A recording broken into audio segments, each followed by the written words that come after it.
Hey Zanna, how are you? Good to meet you. I don't have to bend forward, finally. Come on in.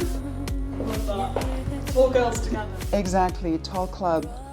Zanna, it's such a pleasure to have you on the T Factor podcast. Thank you for coming. No, I'm so happy to be here. Well, you are a blogger with a purpose. I found you, just to give a little bit of perspective to the listeners, I found you a few months ago, probably last spring when I was, on Instagram, checking Natalie Matthews. She has Height of Fashion. I don't know if you know this brand. It's a brand from Australia. And so she was also on the podcast. So I was looking at her Instagram. And it was just at the time where I was complaining that I couldn't find any fitness for tall girls. And there was nobody else that I could relate to. And then I found you. And the list of all the things that you do is very long, just as long as you are, 6'2". So I'm going to let you introduce yourself because I want to make you justice. So it's hard to introduce yourself, you know. I find it a challenge because I'm not naturally somebody who celebrates themselves. So I find it really awkward being like, oh, I've done this and I've done this. But basically, I'm a blogger with a purpose, as you said. So I like to try and use my platform to talk about issues which are important to me, from women taking care of their body, moving their body, through to eating a more plant-focused diet, through to travel, sustainability, female finances, like everything that I care about, I talk about on my platform. I also have a sustainable swimwear brand called Stay Wild Swim, which is made of regenerated ocean plastic. And yeah, I've got a few other strings in my bow. I also have my own podcast with the BBC, and that's probably a little summary, a little nugget of what I do. You see what I'm saying? Like, Zanna is talking the talk and walking the walk for sure. But here we want to talk also about from the height perspective, because I do like to discuss this difference. I call it a difference, but it could, some people have more of a experience or different kinds of experiences with height. So I want to know about your experience growing up here. Where did you grow up? Grew up in Yorkshire.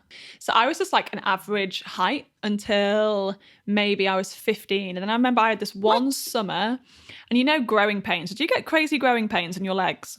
And my daughter has those. I don't. So I had that for like this one, well, I had it for a few years, but this one summer was when I first started getting them. And I came back to school and I was the tallest person in school. I like came back after one summer and I'd gone from average to the tallest. I was just like absolutely massive. I think I was probably maybe at that point like 6 foot.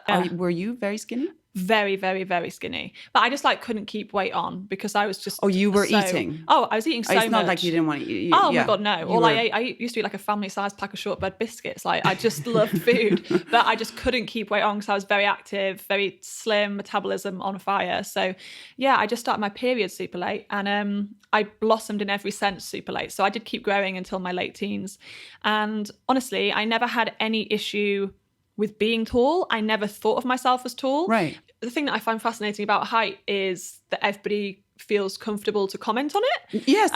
Whereas I'm like, I don't comment on anybody else's height. I don't go up to a really petite person and say, wow, you're short. Yeah, I know. Like, how short are you? I would never say that. Yeah. But then literally every single person I ever meet, guaranteed, every single person will make a comment. I hear it maybe 10 times a day from strangers, new connections, and I just switch off to it. I just laugh it off. I'm like, yeah, I know, I am really tall, aren't I? And then just move on. That is why I started the T Factor podcast, because it's never talked about. Yeah. Quite often, tall women are not really given the permission to even have an issue with it. I get a lot of messages about the fact that my boyfriend is shorter than me. I don't know if he wants to touch on that. But, I know. I love that. Yeah. You did a post and said, you know what? This is how we look. This is who we are. And I don't care.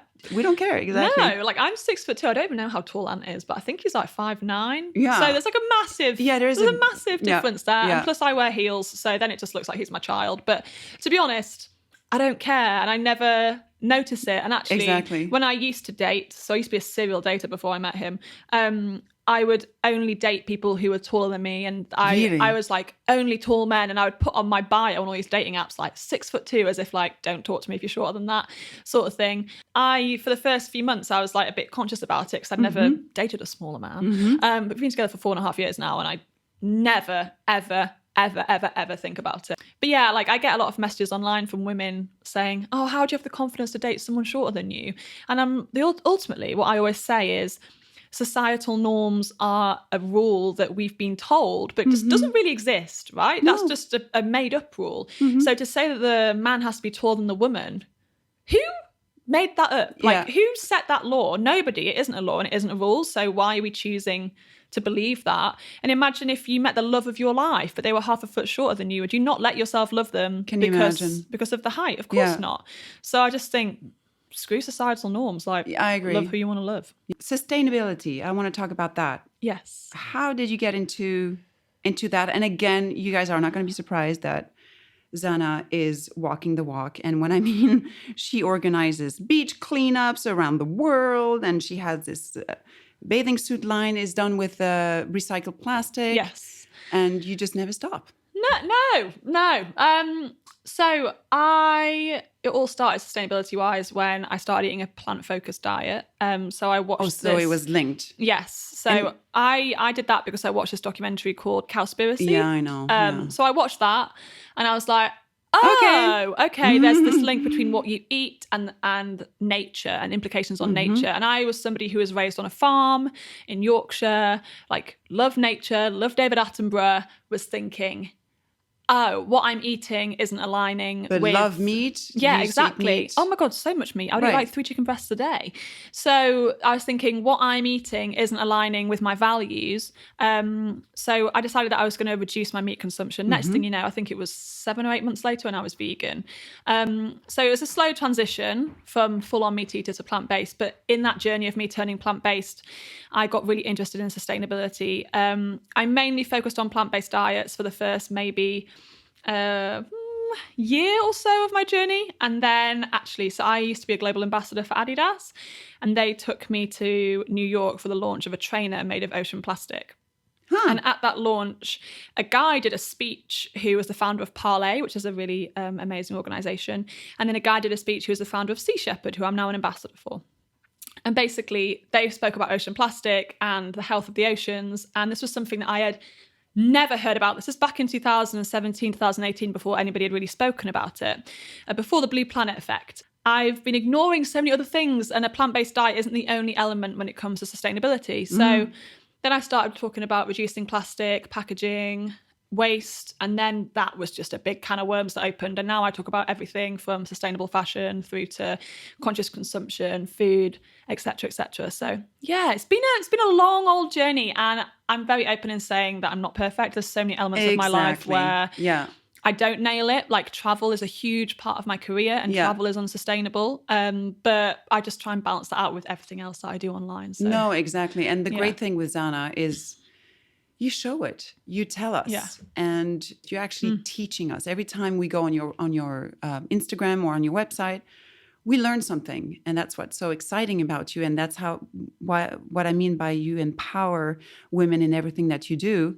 And I was going to ask you about your plant-based diet, if it was also a moral issue for the animal welfare, or if it was really just an environmental.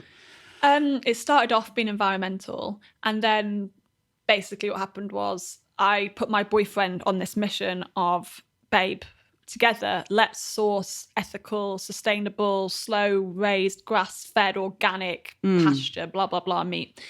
So I put him on this mission, and we spent like weeks trying to find the right meats and things like that. And we ordered things from different local farmers.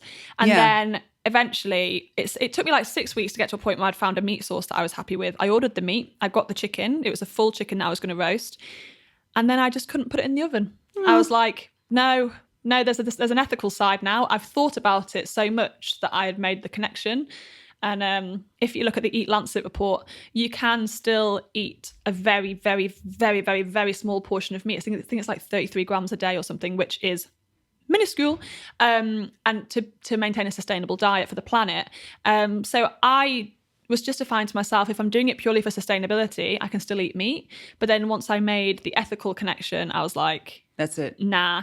And also now, the way I see it is every single person in the Western world needs to adopt a plant-focused diet. But not every single person in the Western world is going to do that. If you're vegan for breakfast and lunch and then have a small portion of animal products at dinner, that's actually more sustainable than a fully vegetarian diet that's heavy on dairy. So if you just go, exactly. because that's from cows, which is the most highest implication. So if you just go vegan breakfast and lunch and then have like your small portion of fish or meat or some dairy, etc. at dinner, that is a sustainable diet for the planet, and that is more sustainable than being fully vegetarian but heavy on dairy. So that's what I'm advocating for, because I know not everybody's going to be willing to go all the way. Exactly. So I'm like, if you can just eat plant-based breakfast and lunch and then have your animal products at dinner, please, that's amazing. And then it means you don't miss out on anything. What are your top 5 brands that you turn to? If you are somebody who struggles with getting clothing and you're, for example, very tall or you're plus size and you try and find it hard to find clothing that fits you and you struggle to find things secondhand, etc., then you can shop at the more conscious collections at these high street brands, but I think that should always be the last resort. The first resort is buying secondhand or shopping your wardrobe, and then it's shopping from sustainable brands, and the final resort is buying from high street brands. So that's what I always suggest. That's tough. It is really hard, especially when you're tall, and you're tall and you find it hard to find things that fit you, like me. The fact that brands like Topshop are doing a conscious collection and is amazing, because it means that the general population are demanding more conscious products. However, the fact that Topshop and other brands release like new pieces of clothing every single day is unsustainable. Crazy. But this jumper I'm wearing today is from a brand called Cezanne. Which is I love them. The French brand. Parisian sustainable brand, which I think is amazing. Reformation, their tall. I mean, it's very expensive. Brace yourself. But their dresses fit me really well. But again, you might as well buy one dress that fits you well than buying 3 dresses from high street that sort of fit you because you're sort of desperate to find things that fit you. Exactly. When you're tall. So I'd say Reformation, Cezanne. So I'm naming quite expensive sustainable brands, but buy one piece and make it last forever. Yeah. And then for jackets, the jacket that I'm wearing today is from a brand called Elementi. It's a Polish brand and everything's handmade in Warsaw. And the length is amazing on my arms. It's like the perfect size for tall girls. And then after that, go on Depop. Go on, so Depop is the place where you can buy secondhand items and put in like ASOS tall, Topshop tall, H&M. I don't know if H&M do a tall range. Whatever shop, put they tall. They do 34 inches inseam. That ain't long enough for me. No, me neither. But put in tall on Depop and you will find things. There's also a really good secondhand Instagram account called One Scoop Store. And she digs out designer items and basically like curates really good designer pieces and sells them secondhand for really cheap. So she's amazing. And then I would also recommend, if you want to get a designer piece, Vestiaire is an amazing website to get secondhand designer pieces. My Givenchy was about 1/3 of the original price and it was hardly used. Really? So that's a really good sustainable way to get designer items. So yeah, those would be my recommendations. Yeah, I just try and shop better. But if I'm honest, if I do want to get a pair of jeans and I can't find Topshop tall on Depop, I will buy a fresh pair from Topshop. But I will only do that maybe once a year. There you have it, everyone. If you want to feel empowered by this powerhouse, I mean, really just go into her Instagram and her website. Where can people find you? Just at Zanna Van Dijk. So Van Dijk is VANDIJK, because people seem to find that very baffling. I'm half Dutch, so yeah, it's a bit of a bizarre name, but no, Zanna it's not bizarre, but I didn't know how to pronounce it, so I'm glad that you're... Zanna Van Dijk across social media, YouTube. I have a website where I post an article a week, have a newsletter. I got everything. I'm everywhere, so you'll find me. Awesome. Thank you for coming. Thanks for having me. Yay.